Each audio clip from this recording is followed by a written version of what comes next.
I am Groot. Uh-huh. I'm Groot. No! I am Groot. That's a really bad sign.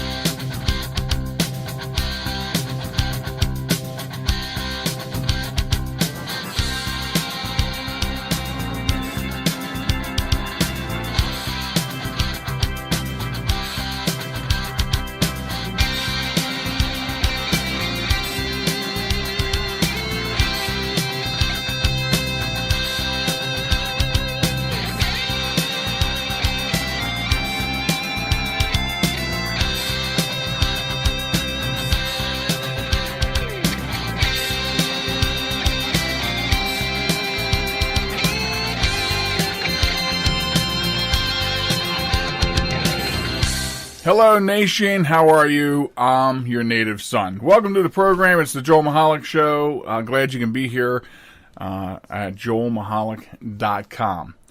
With me tonight for the ride, say hello to the lovely Sharon. Hi. Hi, how are you? Oh, How are my goodness, applause and everything. Yay. That's right. The crowd loves you. What can I say? Hey, I love me too. Thanks for coming back. Well, thank you for having me back. I wasn't sure we were going to get you back, but we got you back, and here you are. Here I am. As lovely as ever. As lovely as ever. So, as far as the program goes, getting business out of the way, yes, joelmichalec.com, that's the website. Hopefully you stop by. You're probably there listening right now. And while you're at it, if you like the show, like us and share it on Facebook, and stop over at the subscribe page and subscribe to your favorite player. We're available on iTunes, Google Play, Spotify, Blueberry, Castbox, Spreaker, and the list just keeps on going. So welcome. Lots of stuff on the show tonight. We're probably not going to get to it all, but that just means it's going to be a jam-packed show. I want to start off, if I can, with a couple crappy pieces. Okay. Pun fully intended. So... So here, all right. So here's the thing. This week at work, there's this device showed up in the bathroom. Do I want to know? Should you continue? Yeah, you'll like this. Okay, all right. Although in the end, I don't think it's anyway. So this device, this little device shows up in the restroom at work, and it sits on the sink. It's plugged into the wall, and we couldn't figure out what it was. I mean, it just showed up like mid-morning. And we haven't figured out who... Maybe aliens put it there. Maybe, because that's a big mystery, too, like who put it there. So we were like, it looks like a Bluetooth speaker, so it's like, okay, so somebody is, doing their hair in the morning and listening to music? I don't know. And then there was an assumption that maybe it's an air freshener. And then later that day, it was powered on. It's a listening device. It's a noisemaker. What? It's a noisemaker. It makes two... So you don't have to sit in a quiet toilet? That's not what I'm thinking. It makes two noises. If you hit the switch to the left, it makes an extremely loud sound of like a bathroom fan. Okay. And if you switch it over to the right, it's white noise, like static, television static. Oh, I know why. I can figure out why, too. Somebody has a problem with some of the sounds, I guess, that come out of the restroom. Or somebody's having such secretive conversations that they're trying to record, and in order for no one else to hear it... Wait, what I'm saying doesn't even make sense to me. Well... Wait... But you know how, like, you would make noise when you're trying to have a conversation with someone... And in order to avoid being overheard by someone else, you make a maybe we should talk noise. About that, since you need to make noises during a conversation.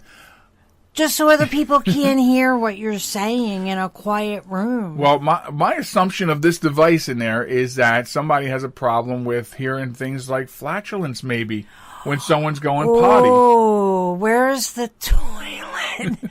Whose office is near the toilet? Well, you can't say the name. It sits between several but people. So, and we just can't figure Is out. it near your office? Oh, it's my office is around it. There's several offices around this restroom. Oh, I know which restroom you're talking about. So I don't get it. I mean, it's What? it's like somebody has a silent opinion about other people's habits. Flatulent noises.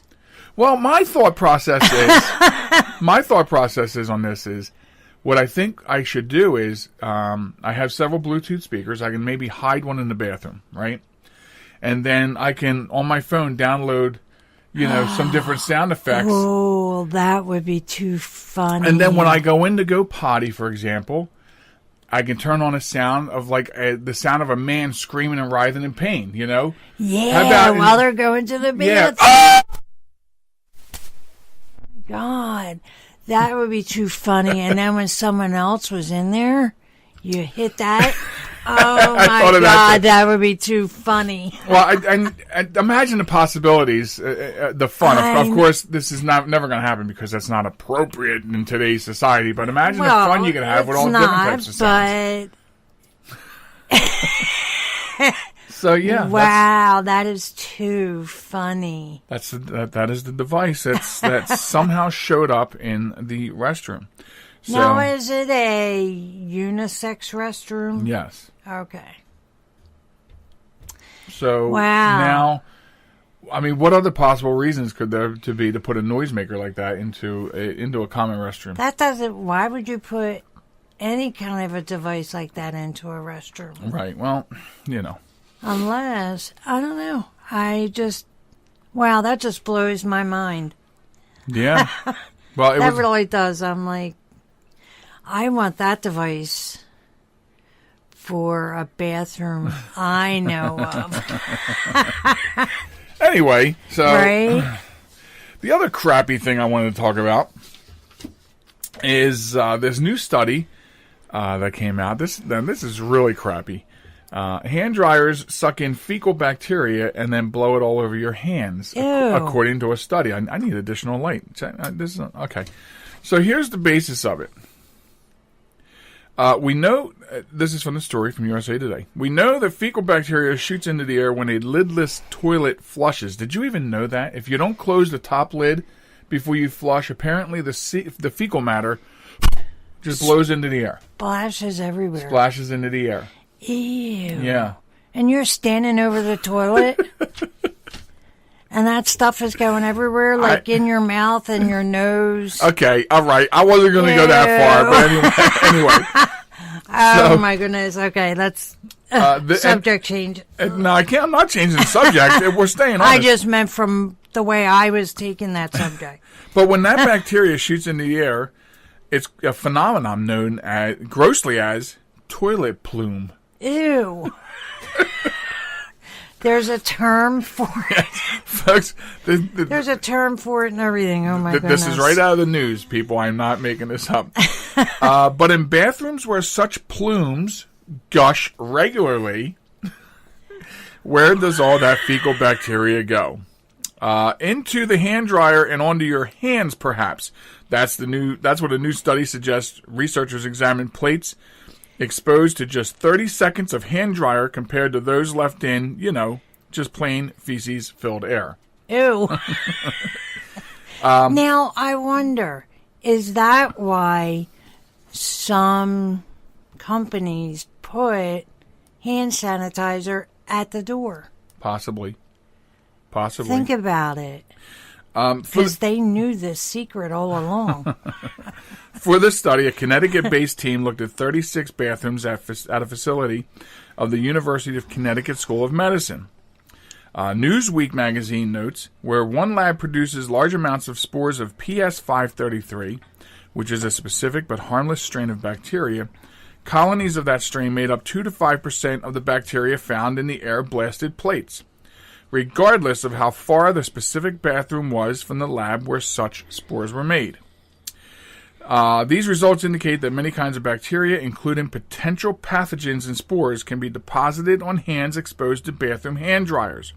and that spores could be dispersed throughout buildings and deposited on hands by hand dryers, according to the authors. Regardless, as Newsweek reported, the study author Peter Setlow prefers paper towels, which are now stocked in all 36 bathrooms used in the study. I'll be honest with you. I've always preferred using paper towels than maybe a hand dryer for several reasons. One, I don't have that much time in my life to stand there Right. under a blast of air trying to dry my hands. I prefer to do it myself.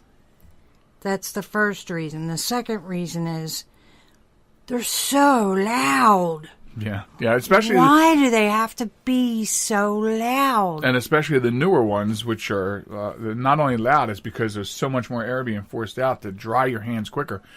But you have bathrooms that don't offer paper towels. I know. They're only hand dryers. And that's why you wear pants. And, No, I know. And, what's strange about that is a lot of fast food bathrooms are the ones that have no paper towels and only hand dryers. Think about that for a minute. The next time we're at Burger King. Ew. Come on. Ew. Maybe what we should do is That start is so gross. when we go to the fast food place, just have like one of our hand towels from here with us. We go to the bathroom, we'll clean our own hands and dry them. Okay. That's why I come out of the Why bathroom don't a we lot of just times. bring our own toilets with us? Oh, hey, can, 'Cause- can I bring the noisemaker too? Yay! High five! High five! But no, I mean, in all honesty, though, unless it's an emergency, I will not use a bathroom when I go out. I noticed that. I mean, I prefer to do my business at home. Oh, I get it. Believe me. I don't want to have to go where someone else's butt was just there 5 seconds ago. Wow, you're making very, very compelling arguments as to why I should hold it, but sometimes you just can't. Absolutely. Sometimes you really can't. Right. However, coming up later on in the program, you think last week's Wombat of the Week was interesting. This week it gets really interesting. But anyway, Thanksgiving is this week. it flew upon us. Yes, which means a short work week, which is nice, Yay. and a long weekend, which is nice. For you. Yay. What I wanted to mention, I don't know. I checked and I can't find other places where this happens. Maybe there's things like this that happen. But we lived for 9 years in Cape May. Yeah. 9 years, eight or 9 years. Yeah. And I wanted to bring up something, a nice Thanksgiving thing that went on down there, and it's still going on. I looked into it to make sure it was still going on. But the Red Cross gets together with the United States Coast Guard. In Cape May, Coast Guard Cape May Group is the training facility for the Coast Guard. Right. And so what they do is they started this program back in 1981, and it's called Operation Fireside. And they ask families in the Cape May County area, and even a little bit beyond, to invite a recruit, for families to invite a recruit into their home on Thanksgiving. Host them for Thanksgiving, host them for Christmas, or both if you can. Yeah. And that way, when these recruits are away from family and training, Right. they can have that family atmosphere. Right. Yes. Oh, my gosh. Yeah. And I just think it's a cool thing. I think it's a phenomenal thing. It's awesome. Yeah, so they've been doing it, I guess, 81, 17 or 18 years, I guess. It sounds like. And it's a great program. I thought that, I think we were going to try it, but we had such large dinners ourselves. But there are people almost up to as far as Atlantic City, I think, that host them. And they almost every recruit gets hosted. So Right. it's very successful to the point where they practically empty the base out of recruits And for the holiday. And that's the spirit of giving during the holidays, and I think it's a fabulous thing.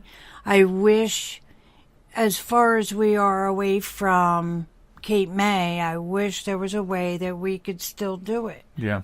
Because now we find ourselves not having that huge Thanksgiving that we used to have. Right. And, we could host a recruit. And what's nice about this story, too, is many veterans of all branches of service it makes up the largest contingent of participating families. Oh, definitely. And they look after their own. Right. And, absolutely. And a couple of them have been, interviewed and over the years, and they always have the same common thread of why.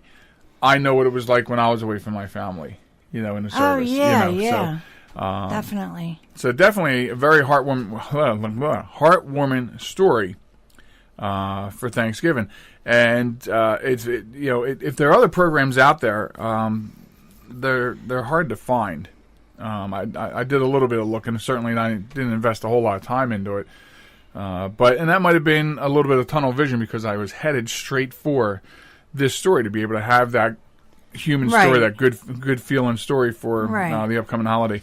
Now we also have time. Yeah, I think we have time. We also have another Thanksgiving week thing that you need to know about. Yeah, this is very important. If you haven't seen from the USDA that federal investigators are tracking turkey salmonella outbreaks before Thanksgiving, and what they're not doing is they're not mentioning brand names, and I think it's because of the how large the outbreak is. Key details about the outbreak: 164 people in 35 states have been sick, and Jennie-O actually was one of the brands, Jennie-O Raw Turkey, that came out earlier in the news. But what is prompting this whole thing is, what they're trying to say is, listen, obviously it's going on. They're not trying to scare people away from. They're not trying to scare people away from eating turkey. Right. They just want to make sure that you're handling it safely, handling it cooking and it cooking properly. it. Yeah. Right. Don't have it in the bathrooms with a hand dryer, apparently. Apparently. So, yeah, that's probably not a good idea. They are saying consumers can protect themselves by cooking their turkey and other poultry products and meat thoroughly. The cooking process will kill salmonella. Right. So, and that is my biggest fear cooking turkey, is making sure that I cook it long enough so that it's completely cooked. Well, I think you should cook it longer this weekend. No. So anyway, they came out with these pop-up timers years and years and years and years ago. Yeah. Okay. And I would like to know how reliable are those little pop-up timers. They don't go I know I should have read the way story. into the meat. So, well,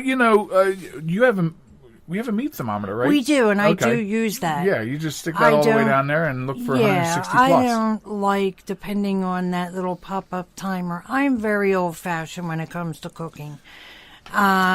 And I would prefer to use a good old-fashioned meat thermometer. I know what temperature the meat has to be cooked to, and the length of time that it takes to cook, a turkey, to ensure that it is completely cooked. Right. So just to wrap this up, folks, the USDA is saying this outbreak is a reminder that raw turkey products can have germs that spread around food preparation areas and can make you sick, according to the agency. In the meantime, it's important that consumers know they can purchase and safely consume these products. The U.S. has the safest food supply in the world, and the USDA works every day to ensure it. So just make sure you cook that turkey all the way. And a side note, Yes, if your quickly. turkey is frozen, pull it out today.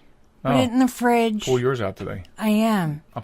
Put it in the fridge so it has time to defrost safely. There you go. Gobble, there you gobble. go. Gobble, gobble. All right. Be back with more right after this quick break.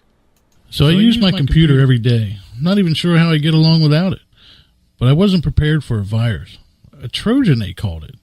One night I'm cruising along, and the next night I can't do anything. I was afraid it was going to cost me a fortune. Boy, was I surprised. They had me back up and running the same day I called them. I really like PC Tech Rescue, and you know what? My wallet likes them too. Are you troubled by computer problems? PC Tech Rescue should be your very next call. Whether the problem is viruses, hardware, software, or any other issue, they can diagnose your problem and have you back up and running fast. With more than 25 years of industry experience, you can be sure you are getting dependable and affordable service. Call today, 484-429-6061, or email us at pctechrescue@gmail.com.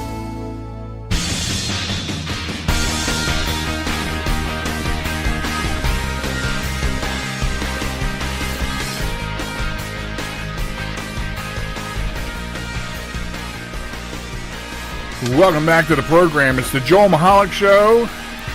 JoelMichalec.com. That's the website. Subscribe there as well to your favorite podcasting platform, iTunes, Google Play, all that other stuff. The blog is there and so much more, plus the news page. And also at Facebook, I forgot to mention, at JM Talk.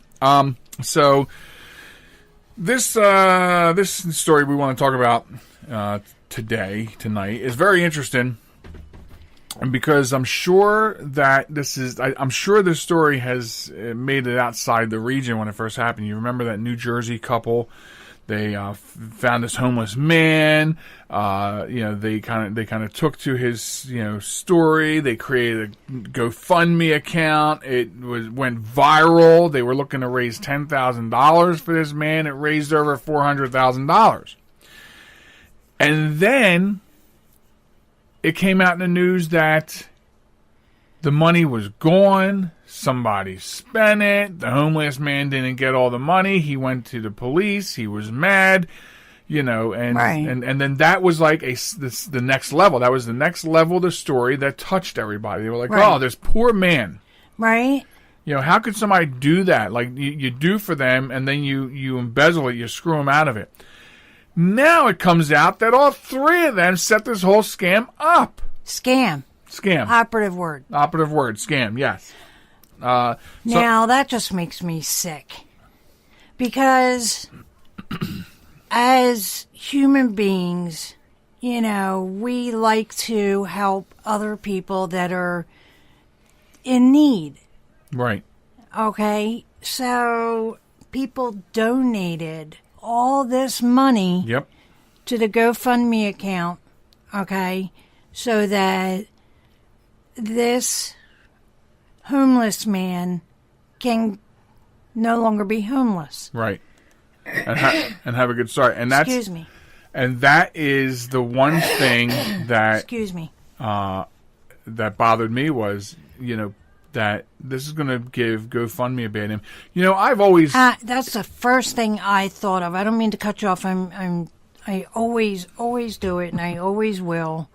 But the first thing I thought of when I heard this story was it's in the future, GoFundMe is no longer going to be viewed as a site that helps people. Right. It's going to be viewed as a site where people can scam you out of money. Right. That's exactly. That's sad. Now, when the second part of the story broke, GoFundMe did say, that they insure, the money that's collected. So they were saying that he will eventually get, the money. But now we have this whole thing going on, and he's part of the scam, right? And people, they will be less inclined to trust GoFundMe in the future.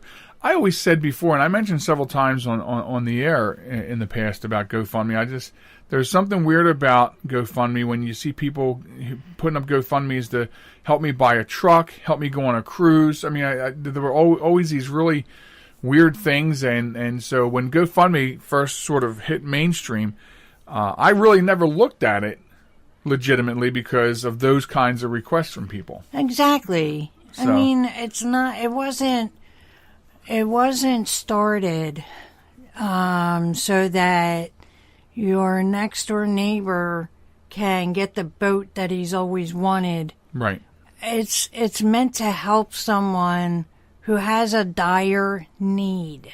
Right. For money to do something like live, pay their rent, right, pay their utilities, have food. You know, if God forbid someone's house burnt down, the first thing I would think of is let's start a GoFundMe so that we can get funding for this family so they can go buy a new house, replace everything they've lost. Right. So here's some bullet points from the story in case you're listening to this going, wait a minute, what happened? So a New Jersey couple as well as a homeless man in the GoFundMe controversy are all accused of making up the story, according to a source. Mark D'Amico, Kate McClure, and Johnny Bobbitt. That should have been a hint that the homeless man's name is John Bobbitt. My. So all three conspired with one another to make up the story in order to raise over $400,000. Originally, though, they were looking to make $10,000. The couple turned themselves into Burlington County prosecutors this past Wednesday, and it is not clear if Bobbitt turned himself in or if he was arrested. So yeah, I guess, what comes around goes around, and then all of a sudden, there's also, but it makes me wonder, was Bobbitt coming forward and complaining about not getting the money? Was that supposed to be part of the scam, which I can't imagine, or was it breaking down internally and he was pissed off and he wanted money? Right. That's what I'm wondering. And details will come out. I don't think we will ever know for sure. I think we will. Do you? I think as this case works through the system, I think that we'll find out. Yeah. And there's 14,000 other people who contributed to that want to know exactly what happened. Where their money went, yeah. Right. And so I wonder if GoFundMe, if in the same way that they are insured to give back money to somebody who is wronged in a GoFundMe, does that mean that the people that contributed to this campaign will eventually get their money back? I don't know how that works. Do they have to sue GoFundMe to get their money back, or do they have to sue the three? Because it makes me wonder, how covered is GoFundMe? Are they covered for that, or just for someone who's supposed to receive the money not getting the money? Right. I don't know. I'm not that intimate with the story, although.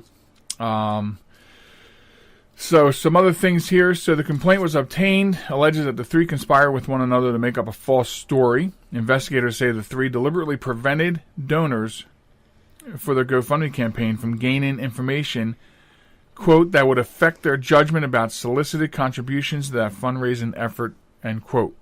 Interesting. So they blocked information and still 14,000 people contributed without knowing more details beyond the scope of the original story. Huh. And this all happened back in 2017. So, the account led to appearances for Bobbitt and McClure on national TV programs. That was another thing. This went so viral that just national television news programs picked it up. They were running with it, putting these people on television.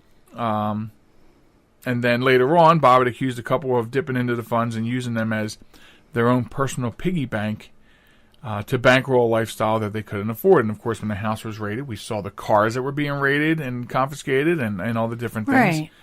A judge ordered sworn statements to determine what happened to the cash, which Bobbitt's attorney, Chris Fallon, According to him, the couple denied any wrongdoing and accused Bobbitt of spending $25,000 in less than 2 weeks last year on drugs, as well as paying for overdue legal bills and sending money to family. Wow. Now, I wonder if you start a GoFundMe account, if they will eventually make it so that you can only use the money for the purpose that the account was started in. Yeah, because in this account, too, the money was going right into the couple's account. Right. And so that was strange. So it wasn't going into a trust. It wasn't going into an account in Bobbitt's name. So, and maybe they're the kind of things, now that, that we're talking about, maybe there are some of the things that the people who were contributing wanted to know more about. Right. You know, where the money was going, you know, who was holding it, how is it being managed for this homeless guy. Right. But anyway, when they raided the house after Bobbitt's story, so Bobbitt's story prompted this whole investigation. And the house was raided, things were confiscated, and then the couple became a focus of a criminal investigation. That's probably how it all came out. I'm still filtering through as we talk about it just to see some of the bullet points.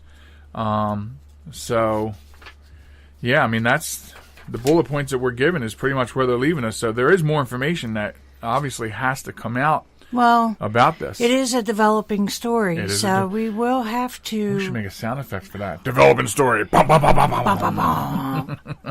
But, no, we'll just have to keep our eye on the story and see where it leads. Exactly. And we will inform you in future shows. In future shows. The boss has spoken. That's what we're going to do. Yes, I have.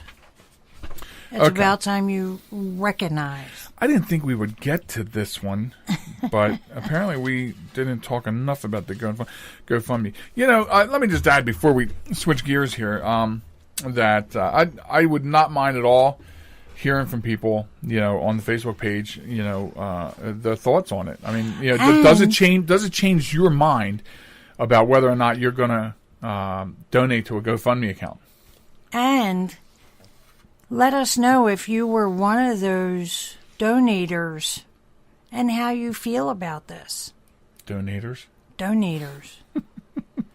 Isn't that's proper, right? It's a word now. We're going to put it in the Joel Michalec dictionary. No, wait a minute. That's not a word, donator? No, you wanted donors. Donor, you're right.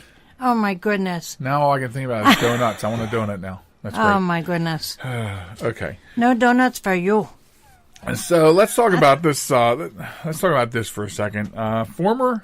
This is the important part. Former New Orleans EMS driver targets Trump supporters in a Facebook post, and the post. This better have the post in it. Didn't it have the post in it? Oh no. Okay. Do I have my pages all backwards? So, in the post, he says, quote, "Y'all will die in my ambulance." What? Yeah, a scathing social media post of hate, excuse me, now I'm clearing my throat, written by a former emergency medical services driver in New Orleans, is drawn sharp rebuke from New Orleans City Hall, obviously. Well, yeah. According to the medical director of New Orleans, it's very upsetting. And she is very disturbed by it. The Facebook post centers on President Donald Trump, and the person writing it makes a threat that if anyone in his ambulance claims to be a Trump supporter, he will let them die. Wow. So, this... And he's a former EMS, correct?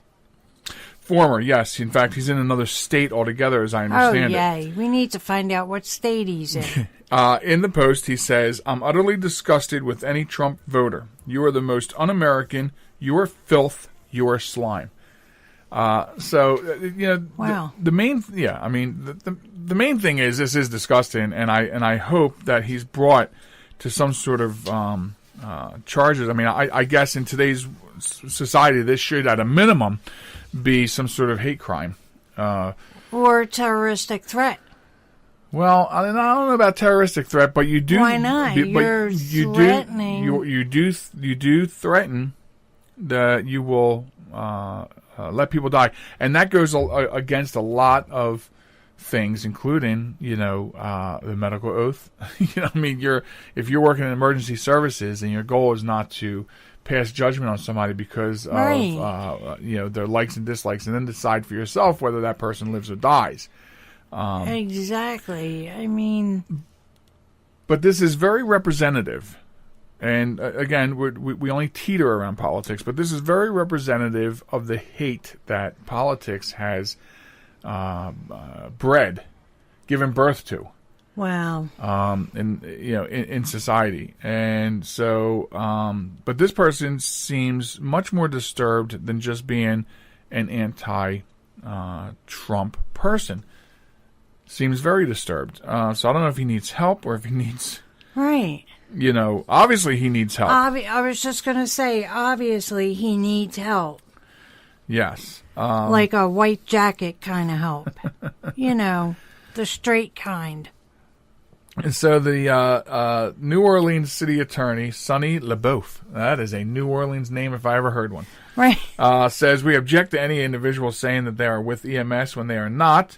And we have reached out to this former employee, to ask him to stop representing that his views are in any way associated with the New Orleans EMS.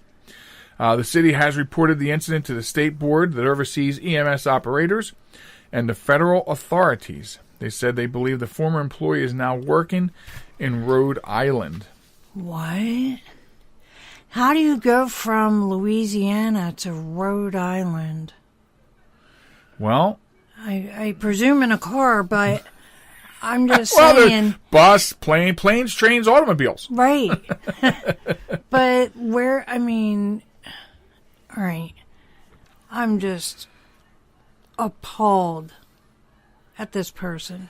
Yeah, I'm appalled at the level of hate, and yeah. We don't have. We don't have the time now. We didn't plan for it, but very soon in the future. I'd like to make a nice large bullet point about that. Hate is it's a terrible thing, and think of it this way: think of the amount of energy it takes to hate.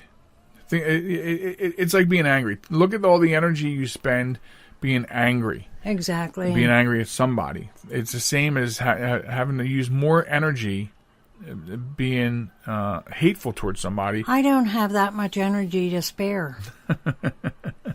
I don't. Well, from this Facebook post, it sounded like he had plenty Exactly. to spare. So, but they handed it off to federal authorities, which I think is good, and I hope something's done with that, because we see stories like this all over the place. Not exactly like this, but different stories about hate or stories about bullying and stuff like that. And you want to know that people are held responsible for these things. Right. And, of course, I could take a whole nother tangent I don't have time for either, as far as whether he needs mental help, because that's another deteriorating problem. That's a given. Right, but not the if, but if that's what he needs, that's another deteriorating problem in this society, is the level of help given to people who have mental issues that need it. So, yeah. How you like those apples? Wow. Yeah.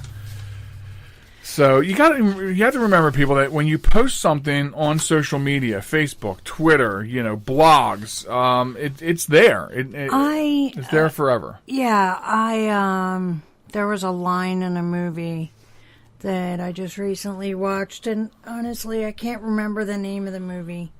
But what you say on the internet is said in ink. In other words, you can't, it's always going to be there forever. Yeah, I remember. And I just remembered the movie. What is it? The Social Network. Yeah, when he was talking about Eric Albright. Yeah. It's whatever you put out there on the internet is done in ink. There you go. Which means when we come back and we do Wombat of the Week, that was left in ink as well. And if you hang around, you're not going to believe this. And you out there, if you hang around, you're not going to believe this. Going to take a quick last break.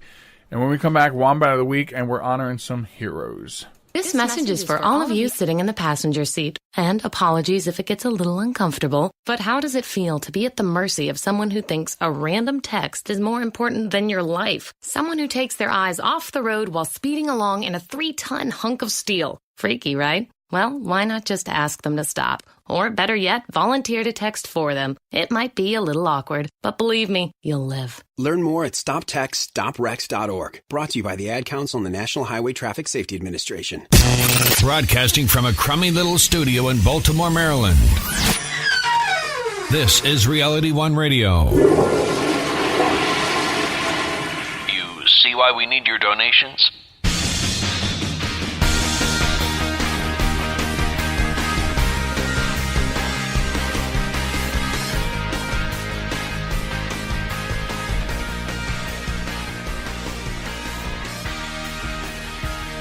Welcome back to the program, ladies and gentlemen. Thanks for being here. JoelMichalec.com. That is the website and the permanent address on the World Wide Web for the Joel Michalec Show. And you can go there, you subscribe and read the news and get the archives. Listen right there on the website. You can listen while you browse. Also join me at Facebook at JM Talk. I'm also over there at Twitter at WQYB Radio. So that's the various things. Business out of the way. Got a couple other things to finish up with, including the Wombat of the Week. Now, as far as that goes, if you're new to the show, Wombat of the Week, it's stupid people doing stupid things, and we pull this stuff out of the news. It's not, we don't make this stuff up. We pull it out of the news. And the thing is, you can help with that. You can join in on the fun by submitting your Wombat of the Week story to the show. Simply email the link to a news story of stupid people doing stupid things to wombat@joelmichalec.com or joelmichalecradio@gmail.com. You can also submit your stories, as I said in the message on the Facebook page, at JM Talk. So get me those stories. Help me help you be entertained. So that's how you get involved with Wombat of the Week. And we do get some submissions. This one was mine. This was not a submission. But here's our stupid person doing stupid things. As the headline says, woman sues ex-boyfriend after his long penis stretched her vagina. And so now I officially have to mark this explicit, I guess, for the snowflakes. But yes, a woman from Zimbabwe is suing her ex-boyfriend after his quote-unquote abnormally long penis allegedly overstretched her vagina. Let's see. Celindile Magenia, age 29, is planning to undergo reconstructive surgery for her lady parts after sex with Mugave Karima, age 37. I hope I'm getting their names right. I really do, because I wouldn't want to mispronounce their names. After he stretched it. But she wants Karima to pay the whopping 150,000 rand for the cost of the surgery. And she is reportedly taking him to court to make him comply. I looked that up. I think 150,000 rand works out to be somewhere around $9,000 US. So Celindile, geez, I should have done a phonetic before the show. I should have wrote down like a phonetic. So every time I look at the name, I don't mess it up. She's from Harare, Zimbabwe, told the Zimbabwe Mail that her private parts were tight before she met her ex in 2016. She said she fell in love even though he was allegedly married at the time. However, she ended the relationship in May this year after Karima is alleged to have stretched her vagina. The woman's lawyers will reportedly ask the court to force Karima to pay for reconstructive surgery of the vagina in South Africa. And Karima is yet to respond to the allegations. And apparently didn't respond to any comment for the story. But I guess my main takeaway, like the first thing I thought of when I read this story.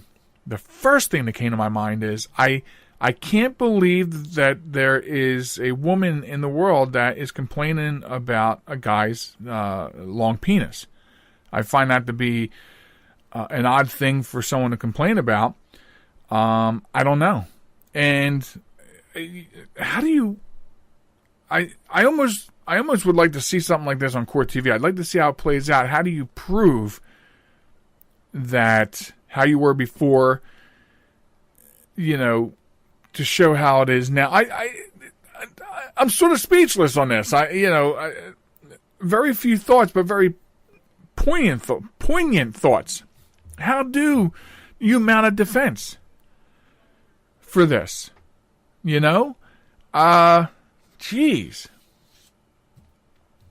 So, I wish I had Karima's problems. I don't know. So, it'll be interesting if there's a way I can keep up with this particular story. It would be interesting to see if there's a way to get developments to see how the court case goes. And another thing, I don't know, from doing a very little bit of research, her problems could get worse. I would think. Like, I don't know what the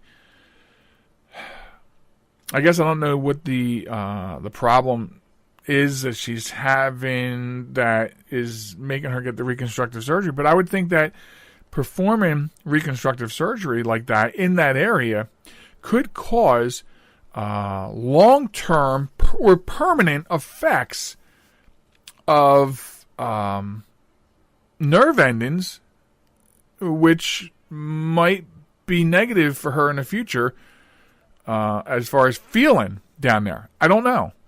From a little bit of research that I've done on when things like that are done, is you definitely have those kinds of issues, whether you're having something done as a male or a female.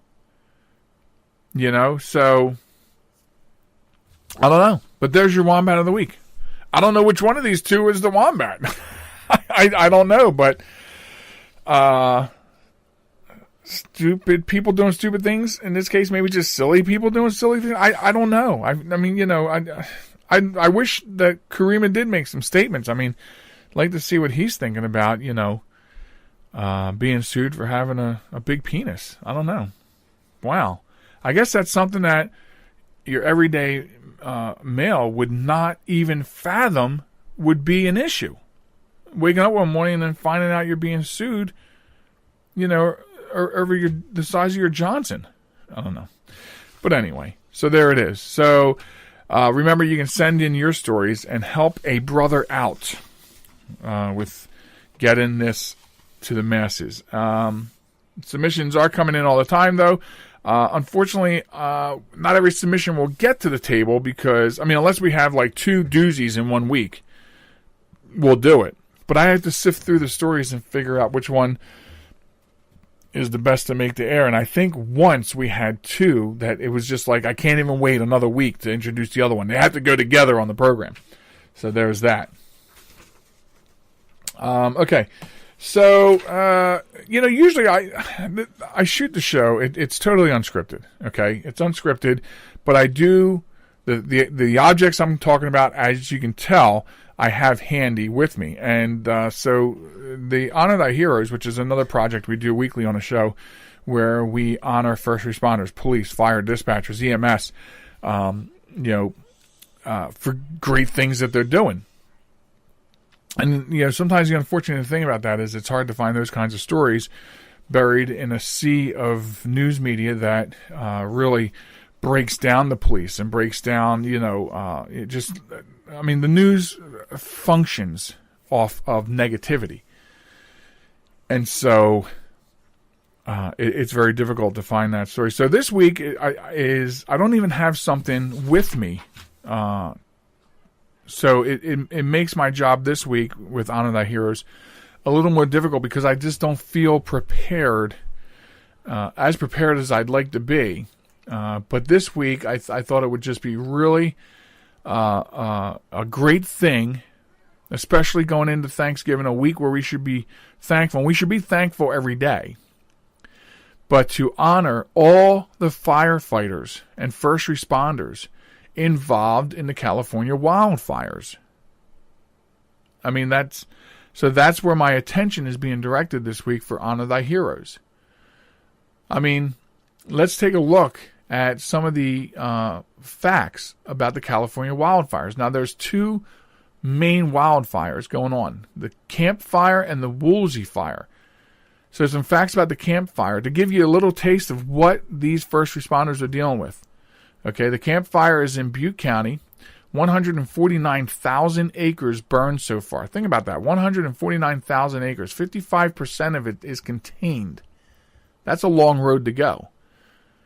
As of the count 2 days ago, 76 fatalities confirmed, 1,276 people still accounted for, 12,794 structures destroyed. This includes homes. And you may have saw on the news a lot of celebrities have lost their homes as well. The Woolsey Fire, which is in Los Angeles County and Ventura County, burned so far 98,362 acres. This one is 82% contained. There have been 3 confirmed fatalities, 713 structures destroyed, 57,000 people currently in danger of this wildfire. So there's some quick facts about the devastation that's going on.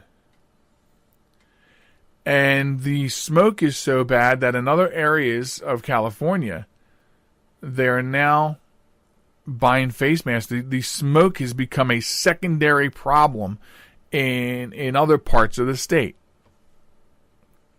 So think about what these first responders are going through.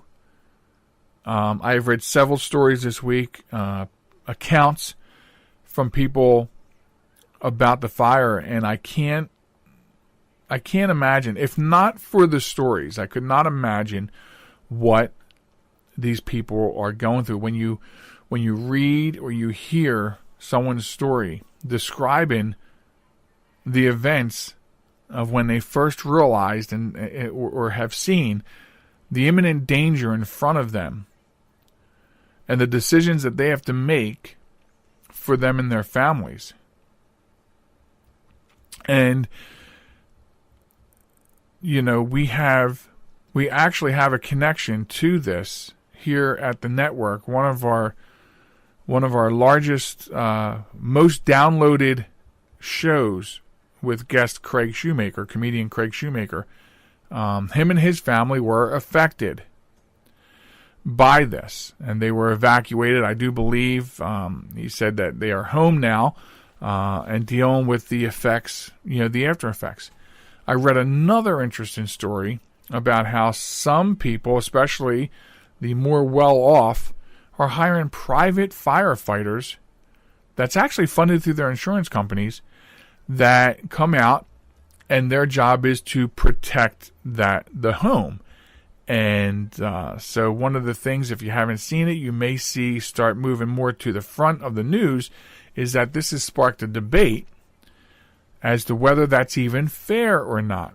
That you can buy insurance where a private firefighting firm, I didn't even know there was such a thing. I am a previous volunteer firefighter. I did not know that there were private firefighting firms that will come out, and their job is to ensure that the fire doesn't reach your land, your property. I'm very interested. But for this week, on the program, for this week, we are honoring all the first responders, because it's not just firefighters, right? The bulk of it is firefighters. But there are a lot more people involved. There are police departments involved. There are EMS involved. And there's probably a lot of other organizations. United Way, the Red Cross, there's probably a lot of organizations that are involved in this devastation going on in California. And so, just to wrap it all up in a blanket, wrap them all up in the proverbial blanket of Honor Thy Heroes, we honor all of them this week. I see that there is some rain headed for Northern California. It's interesting because I had said to somebody earlier this week that, we are getting pummeled with moisture here in the Mid-Atlantic, and I said if there was a way I could offer that to California, I would certainly let them have all of this moisture. And then now that the news reports that they may get some rain in the very near future in Northern California, they back that news story up with a statement that says, but it may hinder rescue efforts. I mean, I think you have to take a little bit of the good with a little bit of the bad with the good. They need rain. Some of the video images coming out of there are crazy disturbing. People on the freeway just trying to get to and from, and the fire is right up to the edge of the freeway. And I saw a video of a helicopter dropping water down. It splashed, all over the fire, cars moving along the freeway, that close, right to the edge of the freeway. Probably only stopping because it was concrete. Traumatic video and traumatic pictures from out there. But tonight, I honor those heroes that are working feverishly to contain these fires, and you sort of hope that they get whatever resources they need to get it done. It just seems that in the last couple of years, it's almost been a constant thing in California, just constantly hearing about wildfires. And I'm not sure. I mean, in the past 6 months, I know 2 people who moved out there. One of them I talked to the other day. They are, I think, 100 miles or so from it. The other person I know that moved out there I have not heard from, and what concerns me about this is one of the town that they moved to was completely evacuated a couple of weeks ago. So that's got to be devastating to move out there, and in the first few months, you're dealing with something like that. But anyway, so that's our honor thy heroes. And if you have any feel-good stories about first responders, please, by all means, send them to me through Facebook, the emails on the website. Love to have them. It's very hard to find those stories, unfortunately, and it should not be that way. It should not be that way. But be that as it may, that's the way it happens. There's just more bad that overshadows the good. And that's not just in this scenario. This is almost in any scenario. But so there you have it. The show releases every Sunday on joelmichalec.com. And there are ways to subscribe. We continue to build where you can listen to the show. So if you like it, I would appreciate it if you share the podcast with your friends. We love suggestions. If there's something you want to hear, any type of story that you think garners a little bit of discussion on the program, send it in. We will take everything and anything you got. So you can email us, joelmichalecradio@gmail.com. Certainly subscribe to the website at joelmichalec.com and watch out every Sunday for the latest episode. Now, Thanksgiving is 4 days away. Sunday. So today's Sunday, Monday, Tuesday. Yeah, 4 days away. So if you're traveling, please be very, very safe. If you're not traveling, enjoy your Thanksgiving. And be sure to be thankful for a lot of things. I'm very thankful for my audience. Thank you very much. Enjoy your Thanksgiving holiday. And we will see you a week from tonight. Have a good week, everybody. Good night.